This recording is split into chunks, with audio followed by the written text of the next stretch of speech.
लीलराता चमकेला सूरज के ज्योति, सिप में सजावल बाटे सागर के मोती। हे गुरु गौतम जी के हो, गुरु गौतम जी के जानती जहान बा, यही से भारत देशवा महान बा, यही से भारत देशवा महान बा। उनकी विरासत हमारे पास है, हमारे भारत के पास है, और मैं इस भारत के ऐसे अनूठे विरासत को न संभालूं तो ये तो मेरी मूर्खता है। इसलिए हम लोग हर एक साल मनाते हैं बुद्ध पूर्णिमा। कि पहले मुंह से ब्राह्मण पैदा होता था, बाँह से छतरी पैदा होता था, पेट से वैश्य पैदा होता था। अब आज के युग में एको मुंह से नहीं पैदा हो रहा है ना, एको बाँह से नहीं पैदा हो रहा है। जैसे कि आप बताएं कि लगभग 500 से 600 यहाँ लोग उपस्थित हुए थे। सारे लोग के जुबान पर भी किसी से मिलते हैं तो जय भीम नमो बुद्धाय बोलते हैं, और घर में वही लोग ब्राह्मण विधि से लोग कांड करवाते हैं, धागे बाधी बांधते हैं, टीका फना करते हैं। उन लोगों को लिए क्या कहें? ये जो वतन की जो हालत है, वतन की जो हालत सुनाने लगेंगे तो पत्थर भी आंसू बहाने लगेंगे। मानवता इस कदर खो गई है कि सुधरने में सारे जमाने लगेंगे, सुधरने में सारे जमाने लगेंगे। वाह वाह। समता विचार मंच में आप तमाम दर्शकों का बहुत बहुत स्वागत है। अभी हम भोजपुर जिला के बिहिया गांव में उपस्थित है। यहाँ बुद्ध पूर्णिमा के अवसर पर काफ़ी धूमधाम से बुद्ध जयंती मना रहे हैं।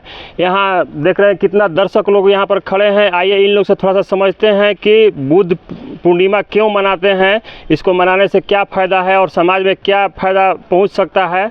आइए थोड़ा सा सर लोग से बात करते हैं। सर अपना नाम बताइए। सर मेरा नाम रामेश्वर सिंह हुआ और मैं भूतपूर्व प्रधानाध्यापक हूँ, इस संस्था से जुड़ा हूँ। अच्छा, आपका प्रॉपर घर सर? बिहिया में ही घर है मेरा। अच्छा, यहाँ जो आप लोग बुद्ध पूर्णिमा का प्रोग्राम जो किए, इससे समाज को क्या शिक्षा देना चाहते हैं? समाज को शिक्षा देना चाहते हैं। देखिए, बुद्ध ही एक ऐसे व्यक्ति है, महामानव है। तथागत बुद्ध को एक विशुद्ध रूप से वैज्ञानिक और सरस तथा सरल मार्ग उन्होंने बताया है कि मनुष्य अपने जीवन में कैसे उन्नति कर सकता है। उन्होंने त्रिशरण बताया, पंचशील बताया, अष्टांगिक मार्ग बताया। उनका मानना था कि यहाँ सभी लोग दुखी हैं और उस दुख का कारण है, उसका निवारण है, और उसके निवारण के लिए उन्होंने अष्टांगिक मार्ग बताया है ना। तो सच में जो उन्होंने रास्ता बताया है उसमें भय मुक्त रास्ता है। अच्छा। दूसरे धर्म वाले कहते हैं कि ऐसा करोगे तो तुमको ये सजा हो जाएगी, ये दंड मिल जाएगा, लेकिन बुद्ध ने कहीं यह नहीं कहा कि आप गलती कर देंगे तो आपको ये सजा मिल जाएगी। मतलब यह निष्कंटक मार्ग है, यह सभी लोग अपना सकते हैं और बिल्कुल सरल मार्ग है। उन्होंने कहा कि दुख भी आपने पैदा किया है और दुख ही आप ही दूर करेंगे। किसी प्रवचन आशीर्वाद से किसी का दुख दूर होने वाला नहीं है। इसलिए आप अपने को सुधारिए। आज के युग में जहाँ नैतिकता का अंत हो गया है, आज सब लोग, मैंने पहले कहावत थी कि wealth is lost, nothing is lost, health is lost, something is lost, character is lost, everything is lost. लेकिन आज के तिथि में character is lost, nothing is lost, health is lost, something is lost, wealth is lost, everything is lost हो गया, ठीक उल्टा। और वैसी परिस्थिति में तथागत बुद्ध जो है हमें शील का पाठ पढ़ाते हैं कि भाई हम अपना चरित्र सुधारेंगे तभी हम आगे बढ़ेंगे। सच्चाई भी है, बिना चरित्र सुधारे, बिना चरित्रवान बने आदमी आगे नहीं बढ़ सकता है। और जब आदमी चरित्रवान बनेगा तो वह स्वस्थ भी बनेगा, बुद्धिमान भी बनेगा और जीवन में हर प्रकार से उन्नति करेगा। इसलिए बुद्ध का मार्ग ही सबसे अच्छा मार्ग है। इसके अलावा कोई मार्ग नहीं है जो आपको चरम विकास तक पहुंचा सके। इसलिए बुद्ध की पूजा हम करते हैं। पूजा का मतलब उनका सम्मान करते हैं, उनकी बातों को हम रखते हैं, समाज को बताते हैं। पूजा का मतलब अगरबत्ती और घी शक्ल नहीं जलाते हैं। उन्होंने अंधविश्वास को तोड़ा है, और जब तक इस देश में समाज में अंधविश्वास फैला रहेगा, समाज गुमराह होता रहेगा। हम लोग चाहते हैं कि समाज से अंधविश्वास दूर हो और सही मार्ग लोग पकड़ें। इसके लिए हम लोग प्रयास कर रहे हैं जितना संभव है। और संभव क्या है, हम तो देख रहे हैं कि दिनानुदिन हमारी संख्या बढ़ रही है और उसके तरफ लोग मुखातिब हो रहे हैं। हमें पूर्ण विश्वास है कि एक दिन पूरा भारत बौद्धमय होगा। पहले तो लोग कहते हैं कि राम को जो लाया है उसको हम लाएंगे, तो राम कहाँ थे इसके बारे में बताएंगे? राम कहीं नहीं थे। फिर कैसे ला दिए? जानबूझ के काल्पनिक तौर पर राम को ला रहे हैं। मैंने जैसे में लोग कह रहा है कि जो राम को लाया है उसको हम लाएंगे, तो वो कहीं खो गए थे या उनका जन्म ही नहीं हुआ था? बात ठीक है कहते हैं, राम तो थे नहीं कहीं, हाँ। यही लोग ला करके नया राम बना रहे हैं, राम लाए। आत्मिक अपना राम बनाए हुए हैं। हाँ। पहले राम कहीं थे नहीं, हाँ। राम ही लोग अब नया सिरा से गढ़ रहे हैं। और रही बात उसमें प्राण प्रतिष्ठा करने की, तो मैं उनसे कहना चाहता हूँ कि उनके बाप दादा मरते हैं तो उसमें कहा नहीं प्राण प्रतिष्ठा कर डाल देते हैं। उसमें तो हार मान सब कुछ है, हाँ। खून है, सब कुछ है, हाँ। उसमें प्राण डालिए नहीं रहे हैं। अब पत्थर में प्राण डाल रहे हैं, या तो लोगों को बेवकूफ़ बनाने का धंधा न है, लोगों को ठगने का धंधा न है। राम मंदिर क्या है? व्यवसाय है। लोग मूर्ख जो अंधविश्वास में फंसे हुए उनको लूटा जा रहा है, यह लूटने का षड्यंत्र है, वो और कोई राम में शक्ति उक्ति नहीं है। क्या पता वो लोग का साइंस अलग होगा सर, कि केवल पत्थरों में प्राण लोग डालते होंगे, चमड़ा हड्डी में प्राण नहीं डालते होंगे? साइंस उनका अलग और हमारा अलग नहीं होता है, हाँ। सबके लिए एक ही होता है। कोई भी वैज्ञानिक ऐसा नहीं हुआ देश में या विश्व में भी जो किसी के लिए कुछ साइंस खोजता हो, किसी के लिए कुछ खोजता हो। वैज्ञानिक सच्चे मानव होते हैं और वे सबके लिए एक ही कानून बनाते हैं, एक ही नियम खोजते हैं, अलग अलग नियम नहीं होता है।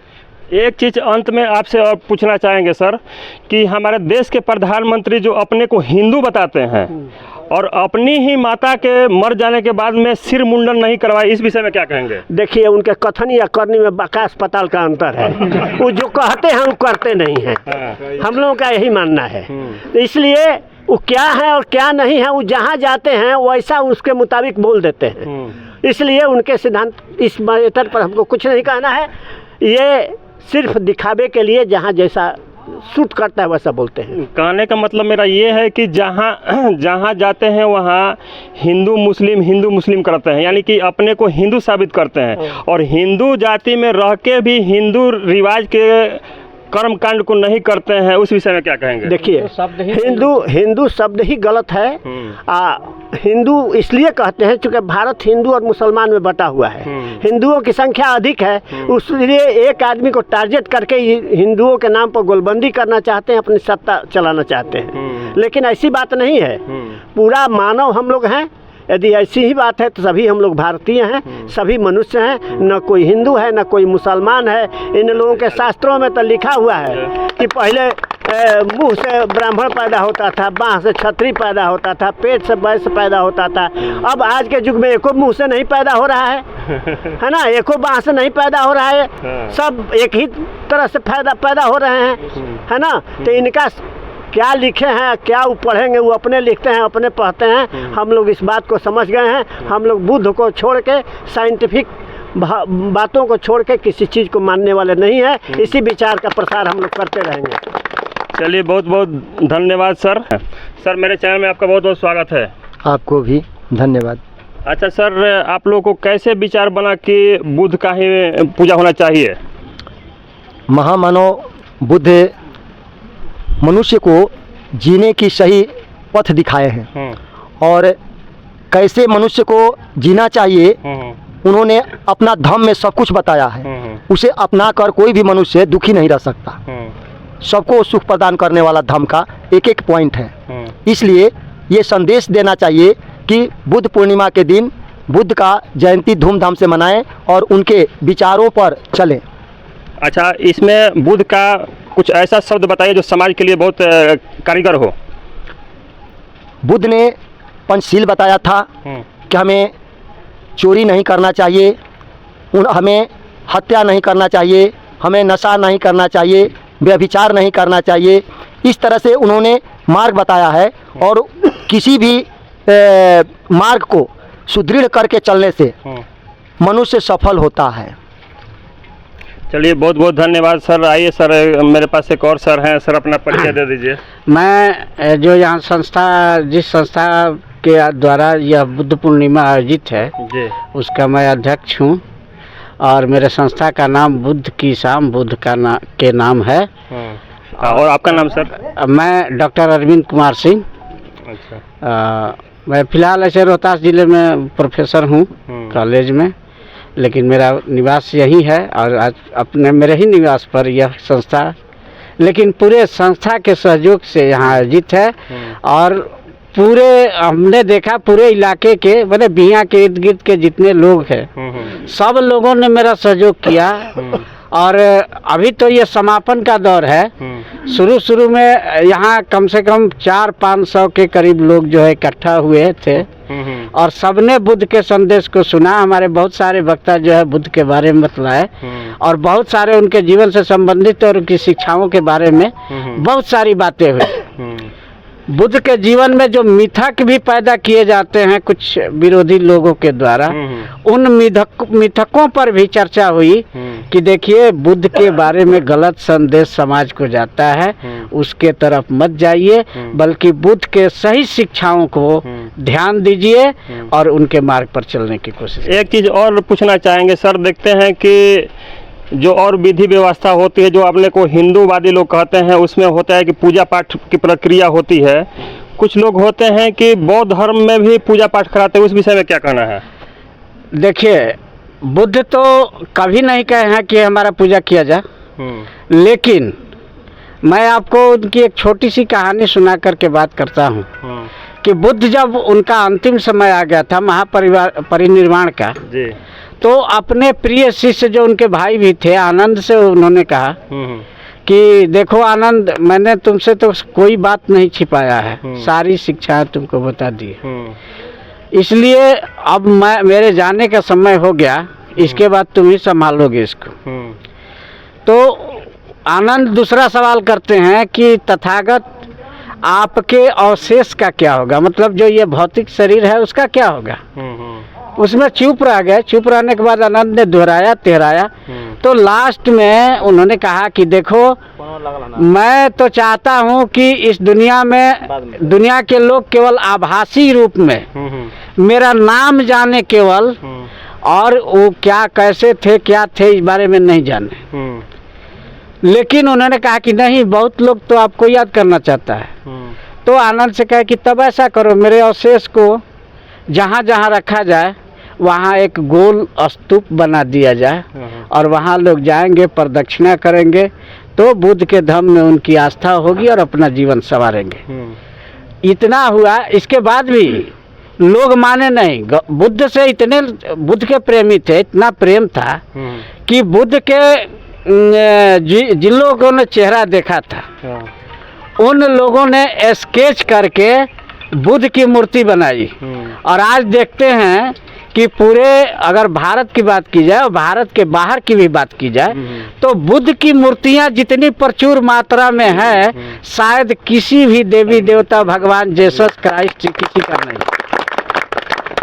तो इतने लोकप्रिय व्यक्ति, उनकी विरासत हमारे पास है, हमारे भारत के पास है, और मैं इस भारत के ऐसे अनूठे विरासत को न संभालूं तो ये तो मेरी मूर्खता है। इसलिए हम लोग हर एक साल मनाते हैं बुद्ध पूर्णिमा। आपके चैनल के माध्यम से हम ये भी कहना चाहते हैं, बोलिए। यह जो कार्यक्रम था कोई राजनीतिक कार्यक्रम नहीं था, न इसमें किसी राजनीतिक दल के कोई नेता शामिल थे और न किसी ने कोई राजनीतिक भाषण दिया है। अच्छा, एक चीज़ और तब आपसे हम जानना चाहेंगे कि ये जो बुद्ध की बातें जो की जाती है उसमें जात पात और राजनीतिक भी बातें आती है क्या? बिल्कुल नहीं आती है। इसमें यानी कि मानवतावादी हैं, और इतना तो तय है कि जो मान लीजिए कोई भी राजनीतिक दल हो और जो मानवतावाद की बात करे तो उसका साथ हम देंगे ही देंगे। हाँ, तो कोई अपने आप को साबित करे कि हम मानवतावादी हैं, उनका आपका मैंने आपके यहाँ स्वागत है। हाँ। जो मानवतावादी बात करे उनका आपके यहाँ स्वागत है, चाहे किसी भी जाति हो, किसी भी धर्म से हो, किसी भी धर्म से। चलिए, बहुत बहुत धन्यवाद सर। आइए, एक और सर है हमारे पास, थोड़ा सा इनसे हम बात करते हैं। अपना परिचय दे दीजिए पहले। मेरा नाम नंद बिहारी राम हुआ। आपका प्रॉपर घर सर? और मेरा घर बिहियाँ है।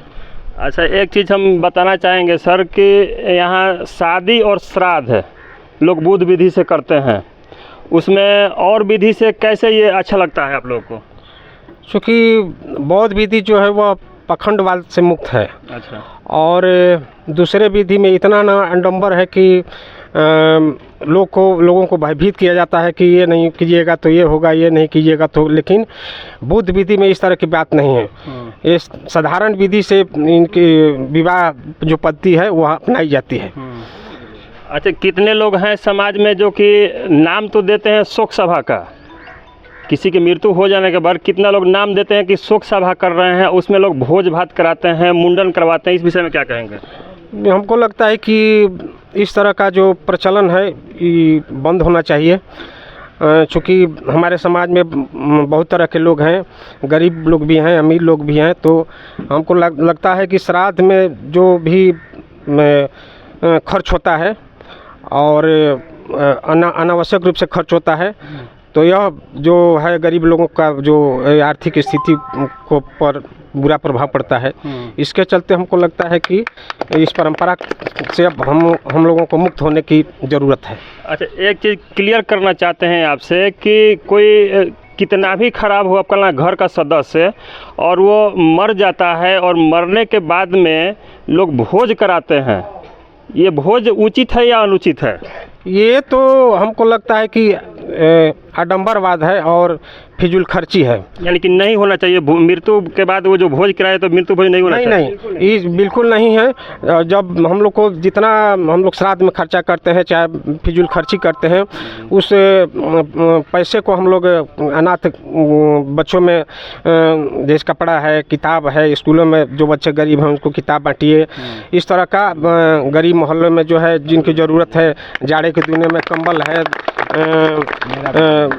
राशन की ज़रूरत है, जो मूल जो गरीब तबके के लोगों को मूल जो चीज़ें की आवश्यकता है उनको हम लोग को ध्यान देना चाहिए और इसको पूरा करना चाहिए। चलिए, बहुत बहुत धन्यवाद सर। आइए और सर हैं हमारे सामने। सर, ये अपना परिचय बता दीजिए। जी, मेरा नाम परमानंद सिंह हुआ। आपका प्रॉपर घर सर? बिहिया में ही है सर, न्यू कॉलोनी साहिब टोला बिहिया में। अच्छा, यहाँ जो कार्यक्रम हुआ सर, उसमें इस कार्यक्रम का सबसे अच्छा चीज़ क्या लगा आपको? सबसे अच्छा लगा ये कि बुद्ध के प्रति सभी का लगाव दिखा, जुड़ाव दिखा। जो अभी आप जो समय पे आए हुए हैं, सर ने बताया भी, अध्यक्ष जी ने, कि 400 से 500 लोग यहाँ एकत्रित हुए थे और अभी तक सभी लोगों का यहाँ जुटान ही ये बता रहा है कि लगाव है बुद्ध के प्रति और बुद्धिज्म के प्रति। और इन फ्यूचर कल्पनावाद से ऊपर उठ करके प्रयोगवाद की तरफ हमारा देश जाएगा, ऐसा हम लोग को आशा है, अपेक्षा है, और इसी अपेक्षा के साथ हम लोग इस संगठन को आगे बढ़ाने पर लगे हुए हैं। अच्छा, एक चीज़ और पूछना चाहेंगे कि और लोग हैं, जैसे कि आप बताएं कि लगभग 500 से 600 यहाँ लोग उपस्थित हुए थे, सारे लोग के जुबान पर भी किसी से मिलते हैं लोग तो जय भीम नमो बुद्धाय बोलते हैं, और घर में वही लोग ब्राह्मण विधि से लोग कांड करवाते हैं, धागे बाधी बांधते हैं, टीका फना करते हैं, उन लोगों के लिए क्या कहेंगे? दरअसल ऐसा है कि देखिए, समाज में जो रुग्ण व्यवस्था है, जो रूढ़िवादी परंपरा में, हमारे परंपरा में गलत परंपरा घुस गई है, वो एकाएक दूर नहीं होगा। आप डॉक्टर के पास भी कोई जाते हैं तो एकाएक बीमारी को दूर नहीं करता है, ये बीमारी धीरे धीरे दूर होगी। लेकिन इन फ्यूचर आशा है और पूर्ण विश्वास है कि हम लोग अपने संगठन के माध्यम से भी, और भी संगठन हमारे देश में चल रहा है, हम लोग इस रूढ़िवादी व्यवस्था को दुरुस्त कर सकेंगे।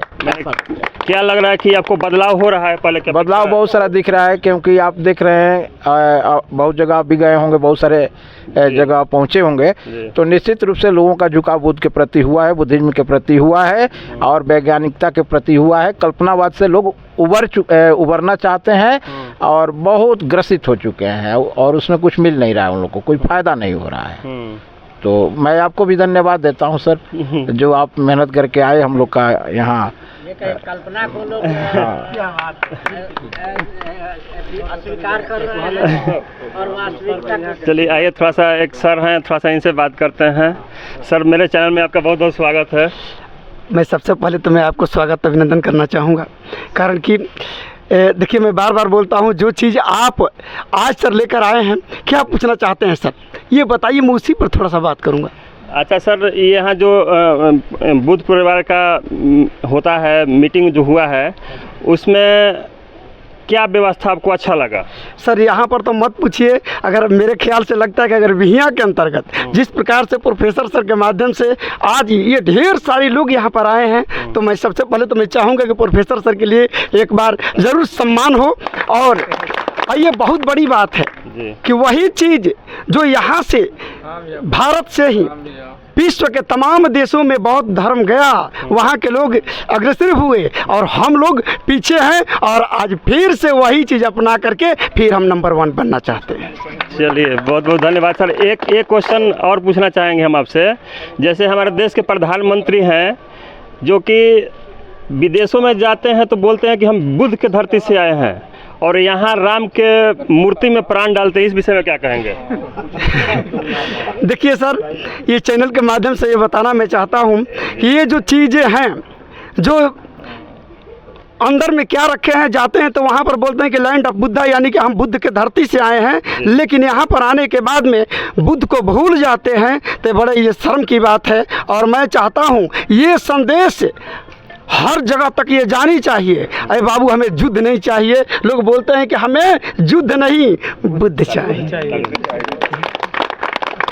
अच्छा, ऐसे लोग को आप क्या सूचना देना चाहते हैं मेरे चैनल से, जो कि बोलते हैं कि पत्थर में हम प्राण डालते हैं? देखिए, मैं एक बार एक शब्द बोलना चाहूँगा कि देखिए हमारा देश क्यों पिछड़ा है, क्यों को समझ नहीं पा रहा है। अमन बिक रहा है, चमन बिक रहा है, गरीबों के तन का कफन बिक रहा है। बुरा न माने खुले मंच कह दूं कि कमीनों के हाथों वतन बिक रहा है।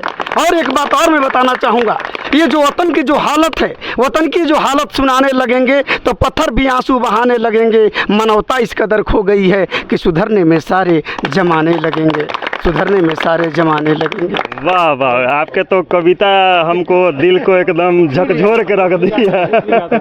थोड़ा सा एक और, आप शायद गाना भी गाते हैं, थोड़ा सा एक गाना मेरे चैनल से गुनगुना तो दीजिए।